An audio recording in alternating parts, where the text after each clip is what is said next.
Assalamualaikum warahmatullahi wabarakatuh. Perkenalkan, nama saya Rani Brizanila dengan NIM 2300214.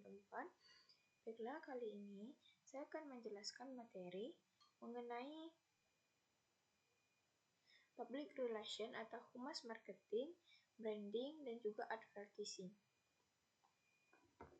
Sebelumnya, ini adalah tugas mata dari manajemen humas dengan dosen pengampu Bapak Dr. Hanif Al-Qadri, MPD, dan Ibu Dr. Marika Setiawati, MPD. Baiklah, dari mana kita tahu MPR, Marketing Public Relation, adalah untuk membentuk citra perusahaan, memperbaiki, dan meningkatkan citra perusahaan yang berdampak terhadap keputusan secara bisnis. Dari hasil riset, marketing tidak hanya mendorong keputusan pembelian, melainkan secara tidak langsung itu dilakukan melalui citra perusahaan. Perbedaan MPR dan CPR, Corporate Public Relation. MPR merupakan marketing public relation. Itu merupakan proses dari perencanaan, pelaksanaan, dan evaluasi berbagai macam program yang mendorong nilai serta keputusan konsumen melalui penyampaian informasi dan komunikasi, serta kesan yang meyakinkan dalam usaha memperlihatkan bahwa perusahaan atau produk yang kita publish sesuai dengan kebutuhan. Sedangkan CPR, Corporate Public Relation, adalah fungsi manajemen perusahaan dan tujuannya adalah untuk mendukung tujuan masyarakat korporatnya. Praktisi PR atau kehumasan yang bekerja di bidang marketing biasanya akan terkhusus di Indonesia, tergabung biasanya di dalam divisi marketing. Public relation yang berorientasi marketing terbentuk satu divisi baru yang namanya komunikasi marketing. Marketing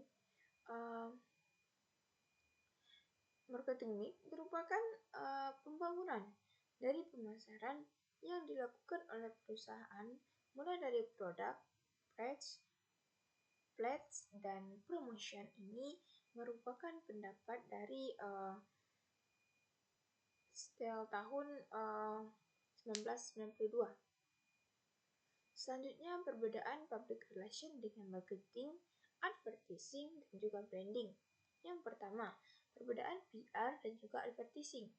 PR lebih memiliki peran yang lebih banyak ke bidang pemberian informasi, mendidik, dan menciptakan pengertian pemahaman yang sama melalui pengetahuan. Jadi, dari pemahaman dari semua publik atau masyarakat terhadap apa yang ingin disampaikan, ini fokus utamanya lebih banyak kepada pemberian informasi. Sedangkan advertising kaitannya dengan periklanan, lebih meningkatkan pada selling message dalam menggunakan keterampilan yang kreatif. Biasanya menggunakan copywriting, layout, tipografi. Hubungan utama PR dan periklanan karena kegiatan periklanan akan lebih berhasil. Selanjutnya yang kedua, perbedaan PR dengan marketing. Marketing adalah satu rangkaian kegiatan yang mengatur arus barang dan jasa dari produsen dan ke konsumen. Dalam hal ini, tugas dan tanggung jawab PR dan periklanan juga mengkomunikasikan konsep dan gagasan dalam objek yang dipasarkan. Usaha pemasaran yang didukung oleh kegiatan periklanan tidak terbatas pada pemasaran barang saja, tetapi juga bisa pada pemasaran barang lainnya. Yang ketiga, perbedaan PR dengan publicity.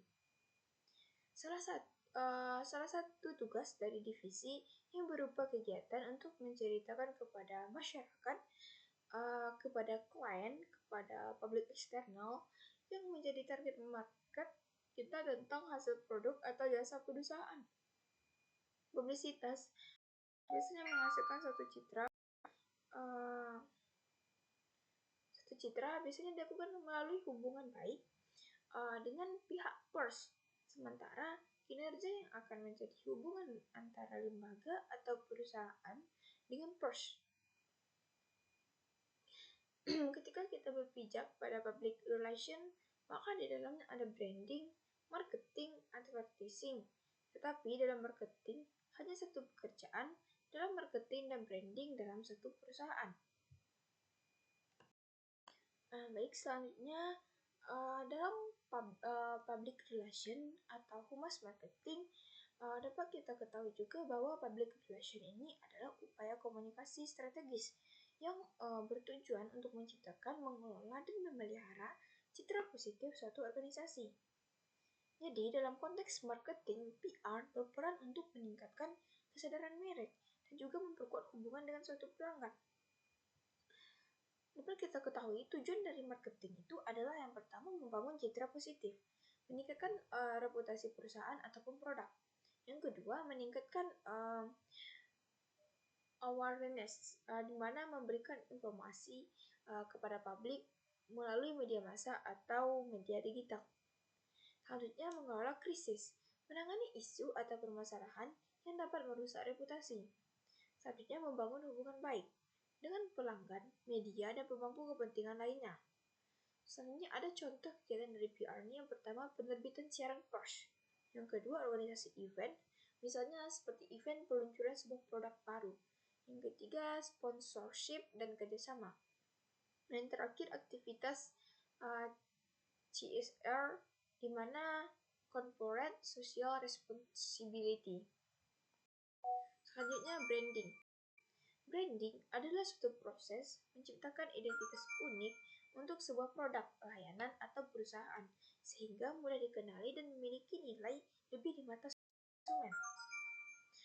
Dari branding ini, yang pertama adanya nama brand,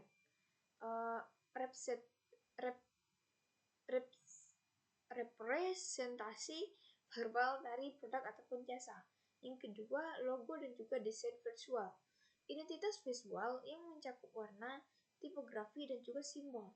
Yang ketiga, ada pesan inti atau brand message, janji yang ingin disampaikan kepada suatu pelanggan. Dan yang terakhir, ada nilai atau brand values, di mana prinsip dan kepercayaan dipegang oleh suatu brand.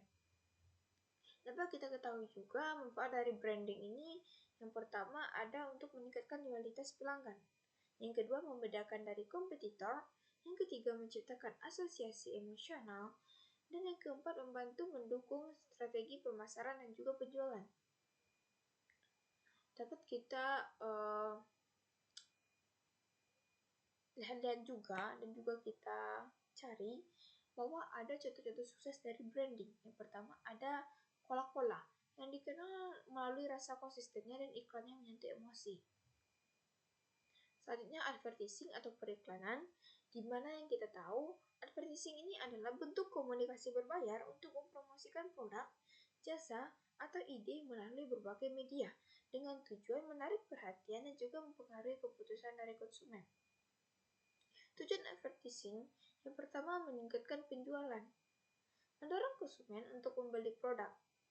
Yang kedua, memperluas pasar, yaitu memperkenalkan produk ke pasar baru. Yang ketiga, memperkuat brand, memperkuat identitas dan juga pesan brand. Jenis-jenis media advertising yang pertama ada tradisional. Tradisional advertising ini beriklan ini seperti televisi, radio, media cetak seperti koran ataupun majalah, dan baliho atau papan reklam. Kalau yang berbasis digital itu seperti iklan di media sosial seperti Facebook, Instagram, WhatsApp, dan lain-lainnya. Dan juga ada iklan di media pencari seperti Google Assistant, video iklan di YouTube. Kelebihan dan kekurangan dari advertising atau periklanan ini adalah kelebihan yang pertama menjangkau audiens luas, dapat diukur efektivitasnya terutama iklan digital. Yang kedua, kekurangannya biaya tinggi untuk media tradisional memerlukan strategi konten yang tepat agar menarik perhatian. Hubungan PR, branding, dan juga advertising, di mana yang pertama PR. PR ini lebih berfokus pada membangun hubungan dan reputasi positif tanpa selalu mengandalkan iklan berbayar. Co-branding adalah dasar dari semua strategi pemasaran karena membantu menciptakan identitas yang kuat. Dan yang terakhir, advertising adalah alat yang digunakan untuk menyampaikan pesan atau brand ataupun produk kepada audiens lebih luas. Ketiga elemen ini saling mendukung dalam menciptakan strategi marketing yang efektif dan juga berkelanjutan. Mungkin hanya sekian yang dapat saya sampaikan. Terlebih dan terkurangnya saya mohon maaf. Wabillahi taufiq wal hidayah. Assalamualaikum warahmatullahi wabarakatuh.